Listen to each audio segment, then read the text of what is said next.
Welcome to Penrose Learning, where we make understanding easy. In this video, I will explain how to play a general game. First, always begin by reading the rulebook thoroughly.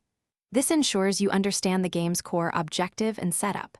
Next, identify all the game components, such as cards, dice, or tokens, and learn their specific uses.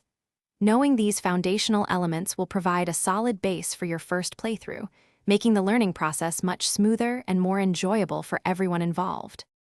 Once the game is set up, it's time to dive into the core mechanics. Most games follow a clear turn order, often clockwise, where each player takes specific actions. These actions might include drawing cards, moving pieces, or rolling dice.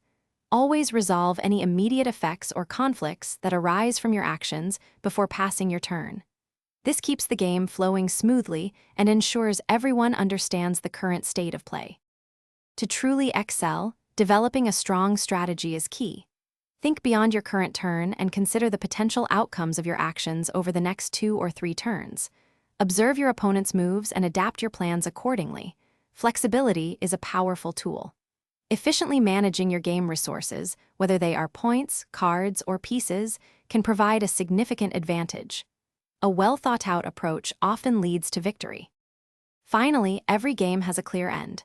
Ensure you know the specific winning conditions, which could involve reaching a certain score, completing a set number of objectives, or eliminating opponents.